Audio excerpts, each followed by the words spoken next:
मित्रों, जय श्री गणेश। कैसे हैं आप सब? आशा करती हूँ सुखी होंगे, संपन्न होंगे।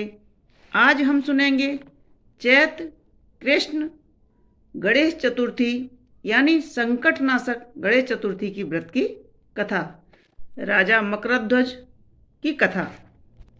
एक समय की बात है, ऋषिगणों ने भगवान कार्तिकेय से पूछा कि हे प्रभु, दरिद्रता, रोग तथा कुष्ठ रोग से बैरियों द्वारा तथा राज्य से निष्कासित किए गए शुभाक्षी व नरेशों को क्या करना चाहिए? हे स्कंद, सभी उपद्रवों से पीड़ित तथा विद्या, पुत्र, ग्रह और धन से विहीन शुभाक्षी मनुष्य को क्या करना चाहिए? वो कर्तव्य उपाय कहिए जिससे उन्हें क्षेम और अर्थ की सिद्धि हो जाए। यह सुनकर स्कंद जी बोले, हे ऋषिगणों, सब सावधान होकर सुनो। मैं एक उत्तम व्रत कहता हूँ।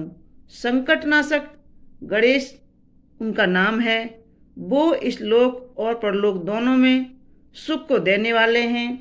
प्राणी इसी उपाय से भूमंडल पर सब कष्टों को पार हो जाते हैं।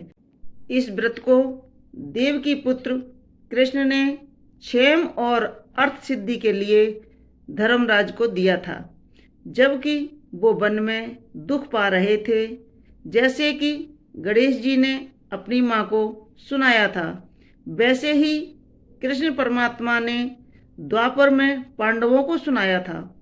पार्वती जी ने पूछा, हे गणेश जी, चैत्र कृष्ण गणेश चतुर्थी को गणेश जी की पूजा कैसे करनी चाहिए? इस दिन भोजन में क्या करना चाहिए?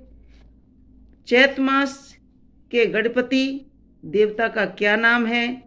उनके पूजन आदि का क्या विधान है? सो आप मुझसे कहिए। गणेश जी ने कहा, हे महादेवी, चैत्र गणेश चतुर्थी के दिन विकट नामक श्री गणेश जी का पूजन करना चाहिए। दिन भर व्रत रखकर रात्रि में षोडोपचार से पूजन करना चाहिए। ब्राह्मण को भोजन के पश्चात स्वयं व्रती को इस दिन पंचगव्य गौ का गोबर, मूत्र, दूध, दही, घी पान करके रहना चाहिए। यह व्रत संकटनाशक है। इस दिन शुद्ध घी के साथ बिजोरे नींबू का हवन करने से बांझ स्त्रियों को भी पुत्र प्राप्ति होती है। हे शैलपुत्री, इसका इतिहास बहुत विचित्र है। मैं उसे कह रहा हूँ। इसके स्मरण मात्र से ही मनुष्य को सिद्धि मिलती है। प्राचीन काल में सतयुग में मकरध्वज नामक एक राजा हुए। वे प्रजापालक और प्रजाप्रेमी थे। उनके राज्य में कोई निर्धन नहीं था। चारों वर्ण, ब्राह्मण, क्षत्रिय, वैश्य, शूद्र अपने अपने धर्मों का पालन करते थे। प्रजाओं को चोर, डाकू आदि का भय नहीं था। प्रजा स्वस्थ रहती थी। सभी लोग उदार, सुंदर, बुद्धिमान, दानी और धार्मिक थे। इतना सुंदर राज्य शासन होते हुए भी राजा को पुत्र की प्राप्ति नहीं हुई थी। तत्पश्चात महर्षियों याज्ञवल्क्य जी की कृपा से उन्हें कालांतर में एक पुत्र की प्राप्ति हुई।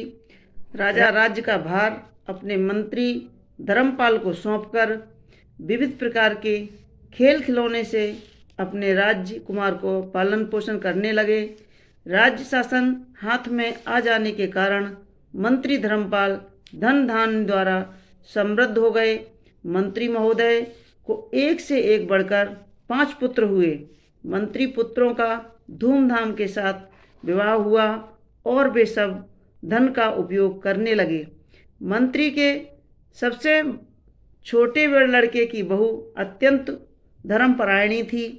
चैत्र कृष्ण चतुर्थी आने पर उसने भक्तिपूर्वक गणेश जी की पूजा की। उसका पूजन और व्रत देख करके उसकी सास कहने लगी, अरे तू क्या तंत्र मंत्र द्वारा मेरे पुत्र को अपने वश में करने का उपाय करती रहती है। बार बार सास के निषेध मना करने पर भी उसने व्रत नहीं छोड़ा। जब वह नहीं मानी तो सास ने कहा, अरे दुष्टा, तू मेरी बात नहीं मान रही है। मैं पीट पीट कर तुझे अभी ठीक कर दूंगी। मुझे यह सब तांत्रिक अविचार पसंद नहीं है। बहू ने कहा, सासू जी, मैं संकटनाशक गणेश जी का व्रत कर रही हूँ। यह व्रत अत्यंत फलदायक होता है। अपनी बहू की बात सुनकर उसने अपने पुत्र से कहा, पुत्र, तुम्हारी बहू जादू टोने पर उतर आई है। मेरे कई बार मना करने पर भी बहू दुराग्रह बस नहीं मान रही है। इस दुष्ट को मार पीट कर ठीक कर दो। मैं गणेश जी को नहीं जानती हूँ, ये कौन है और इनका व्रत कैसे होता है। हम लोग तो राजकुल के मनुष्य हैं, फिर हम लोगों को किसी विपत्ति को ये नष्ट कैसे करेगी। माता की प्रेरणा से उसने बहू को मारा पीटा, इतना पीटा, पीटना सहकर भी उसने व्रत किया।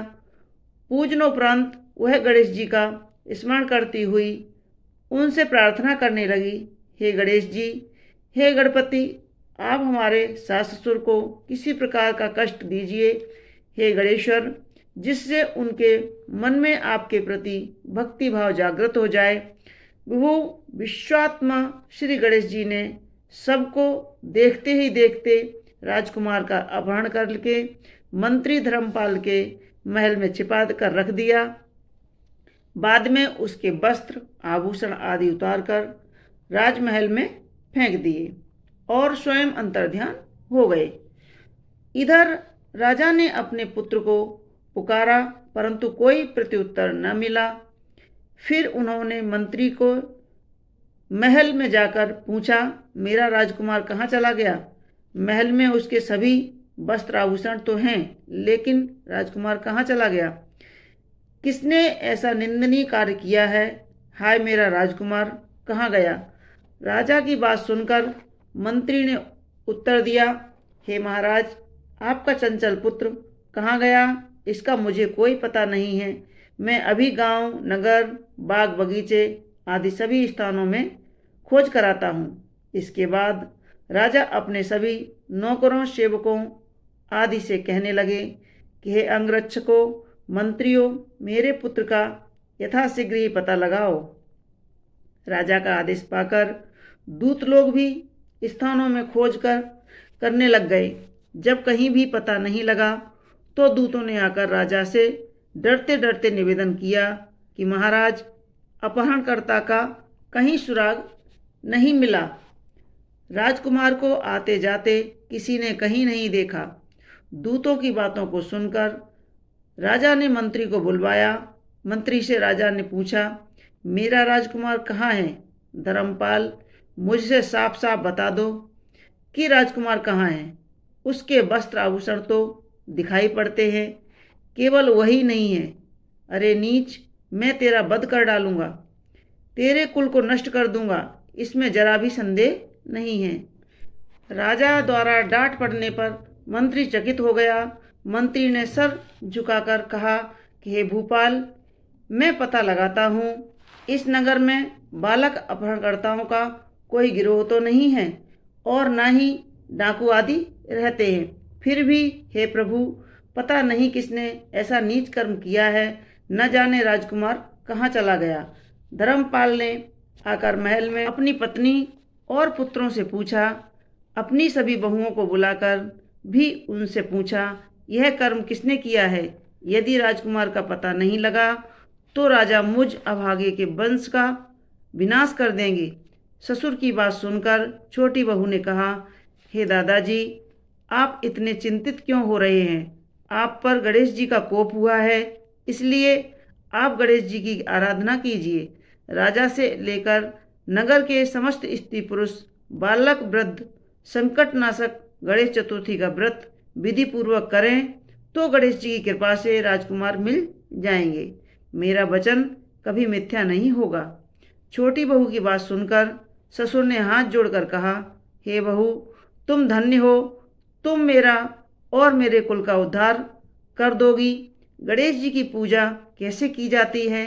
हे सुलक्षणा, मुझे बताओ। मैं मंद बुद्धि होने के कारण व्रत के महत्व को नहीं जानता हूँ। हे कल्याणी, हम लोगों से जो भी अपराध हुआ हो उसे क्षमा कर दो और राजकुमार का पता लगा दो। तब सब लोगों ने संकटनाशक गणेश चतुर्थी का व्रत करना आरंभ किया। राजा सहित समस्त प्रजाजनों ने गणेश जी की प्रसन्नता के लिए व्रत किया। इससे गणेश जी प्रसन्न हो गए। देखते ही देखते उन्होंने राजकुमार को प्रकट कर दिया। राजकुमार को देखकर नगरवासी आश्चर्य में पड़ गए। सब लोग बहुत प्रसन्न हुए। राजा के हर्ष की तो सीमा न रही। राजा कह उठे, गणेश जी धन्य हैं और साथ ही साथ मंत्री की कल्याणी पुत्र बहू भी धन्य है, जिसकी कृपा से मेरा पुत्र यमराज के यहाँ जाकर भी लौट आया है।